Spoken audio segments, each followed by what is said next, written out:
Anim na paraan para maprotektahan mo ang pamilyang binuo mo. Paano mo nga ba poprotektahan ang pamilyang binuo mo? Bago ako sagutin yan, ako nga pala si May Villaruel, isang online raketera.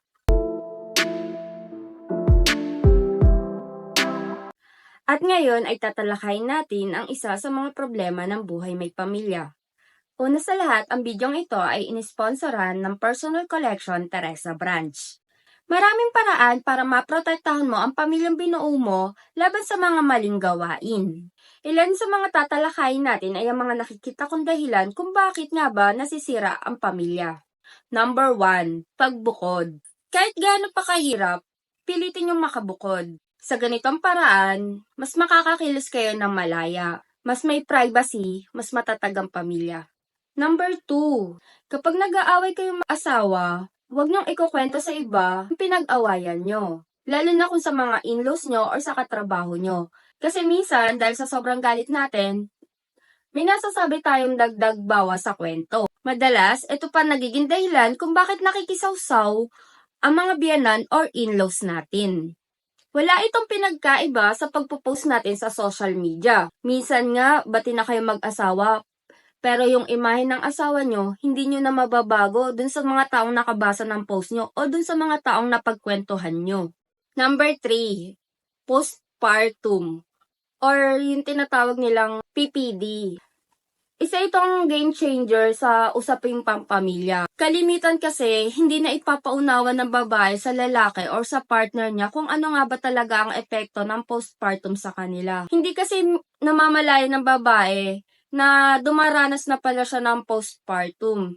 Minsan akala ng lalaki, nag-iinarte lang yung asawa niya. Pero ang totoo, depressed na si babae. Kasi may mga nararamdaman siya na hindi niya maintindihan at hindi niya maipaliwanag.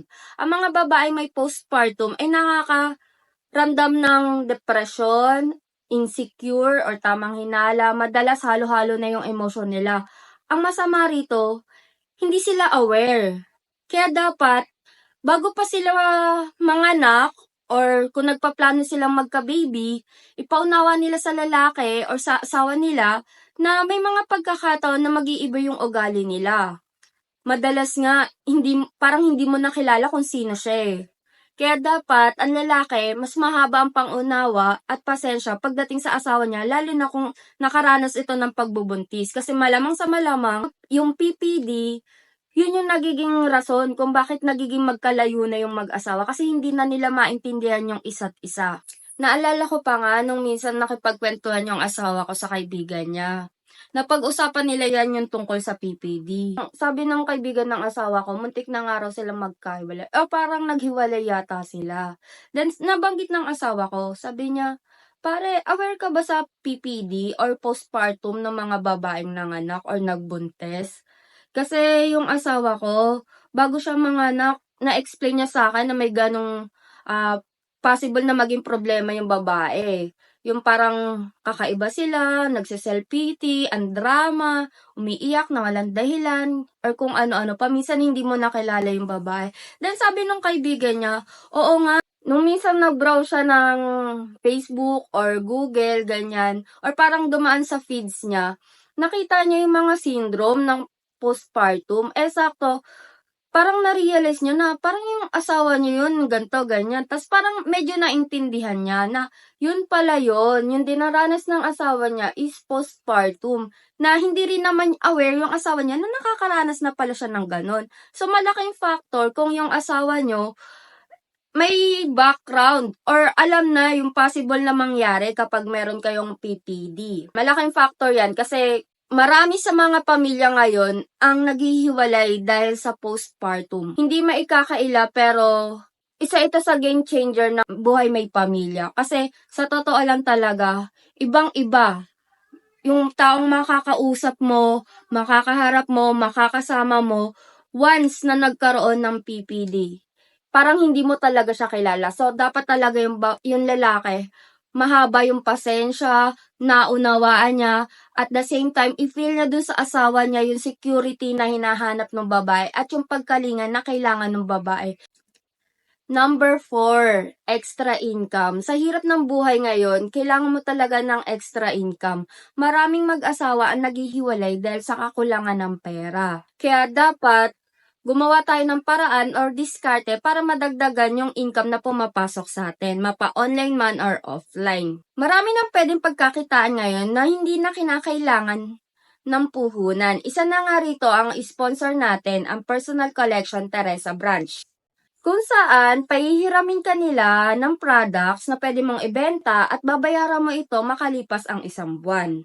Kung ikaw ay taga Teresa, Antipolo, Morong, pwede mong hanapin si Ma'am Elsie Villaruel, ang GL Manager ng Personal Collection Teresa Branch. Maaari kayong mag-message sa kanilang Facebook page para sa mga katanungan kung paano nga ba magnegosyo ng walang puhunan.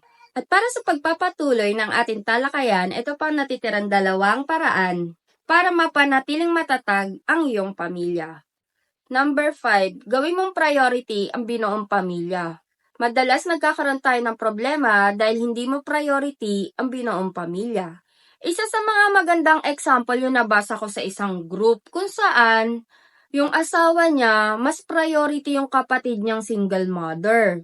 Ang ending, itong si original poster, mas nafe-feel niya na less priority sila ng anak niya. Parang siya pa yung single mother. Kung hindi natin to masusolusyonan, malamang sa malamang ang ending nito, hiwalayan talaga at matutuluyan ng maging single mother si original poster. Hindi masamang tumulong sa mga kamag-anakan natin, pero lagi nating isaalang-alang na dapat hindi mo isasawalang bahala ang pamilya mo. Dapat lagi sila yung top priority. At last but not the least, learn to appreciate small things. Minsan kasi sa bigger things or bigger goals tayo palagi nakatingin eh. Hindi na natin na-appreciate yung mga maliliit na bagay. Kunyari, sobrang busy ng asawa mo. Pero yung pagkain niya, nilalagay niya sa lababo or hinuhugasan niya.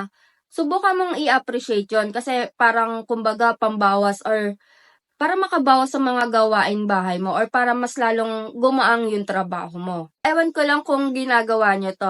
Isa to sa mga sekreto naming mag-asawa. Meron kaming plato. Actually, hindi siya plato eh. Tray siya. Sa tray na yon, dun kami magkasalong kumakain. Simula nung ipinanganak ko yung panganay ko, magkasalo na kaming kumakain doon. So, every time nalalabas yung asawa ko kasi may aasikasuhin siya, naaalala niya ako kasi hindi niya ako kasabay kumain dun sa plato.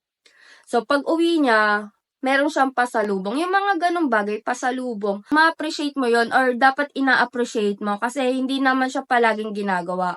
Maliit na bagay lang pero may dating, may tama. So, dapat yung mga ganong bagay, ina-appreciate mo. Kayo ba, ano pa ang mga naiisip niyong paraan para mas maprotektahan niyo ang pamilyang binuo niyo? I-comment daw nyo para malaman natin or mabasa ko kung ano pa nga ba yung iba pang pwedeng paraan para maiwasan natin yung pagkasira ng pamilya. Yan ang 6 na paraan para maprotektahan natin ang ating pamilya. Pero, wait lang, may bonus pa ako sa inyo. Ito ang always have small talks.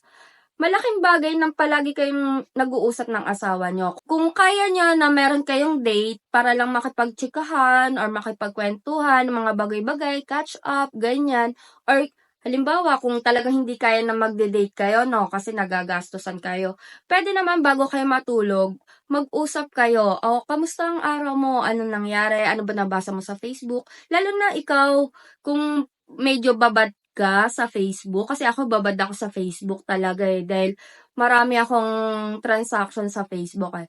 Kung babad ka sa Facebook, sali ka sa mga groups ng mga mamis, marami doon mga issue tungkol sa pamilya. Kung may nabasa ka doon, pwede mong kuhanin yung opinion ng asawa mo kasi ganun yung ginagawa ko para alam ko rin kung ano nga ba yung side ng lalaki sa usaping pamilya. So magandang factor yon para mas ma-improve nyo yung problema ng ibang tao or ng ibang pamilya, ma-improve nyo sa sarili nyong pamilya. Naniniwala kasi ako na sa pagbuo ng pamilya, dapat pareho kayo ng mission and vision ng asawa mo. So kung naliligaw na nanlandas yung isa, dapat ibalik siya sa track. Hindi kung sino mang kabet or in-laws or kamag-anak ang dahilan kung bakit nasisira ang pamilya. Nasa inyo yung dalawa. Dapat kailangan yung pagtrabahuhan yan kung paano nga ba mapapatatag or mapapanatiling buo ang inyong pamilya. Kung sa tingin mo ay may tama itong mga pinagsasasabi ko, Tulungan niyo akong maiparating sa iba ang mensahe ko sa pamamagitan ng pag-share ng bidyong ito. At kung bago ka lang sa channel ko, paki-like or subscribe naman ito. Pwede ka rin sumali sa binuo kong group page, ang Businesswoman, para magkaroon tayo ng sharing or tulungan tayo na makabuo ng community about sa mga mommies na katulad natin na nasa bahay lang or pwedeng employed na gusto magkaroon ng negosyo or extra income. Pwede ka rin doon mag-share para naman yung ibang mommies na hindi pa nakakaranas ng struggle nila ay magkaroon ng vision or magkaroon ng idea sa kung paano nga ba yun masosolve. At bago ko tapusin ang bidyong ito, gusto ko ulit pasalamatan ang nag-sponsor ng ating vlog, ang Personal Collection Teresa Branch. Kung meron kayong katanungan sa kung paanong magnegosyo ng walang puhunan, ilalagay ko sa comment section ang kanilang Facebook page. By the way, meron nga pala akong i-recommend sa inyong pabango na maaaring makapagpa-appreciate sa inyo kay Mr. Ito ang Honey Rush ng Sugar Doll. For sure talaga ma-appreciate niya kayo. Sa amoy pa lang, tsak na may kilig moment na kayo ni Mr. Ilalagay ko ang link sa comment section kung gusto nyong mag-check out. Muli, lagi nyong tatandaan, hindi ka walang kwenta. Lahat tayo may halaga.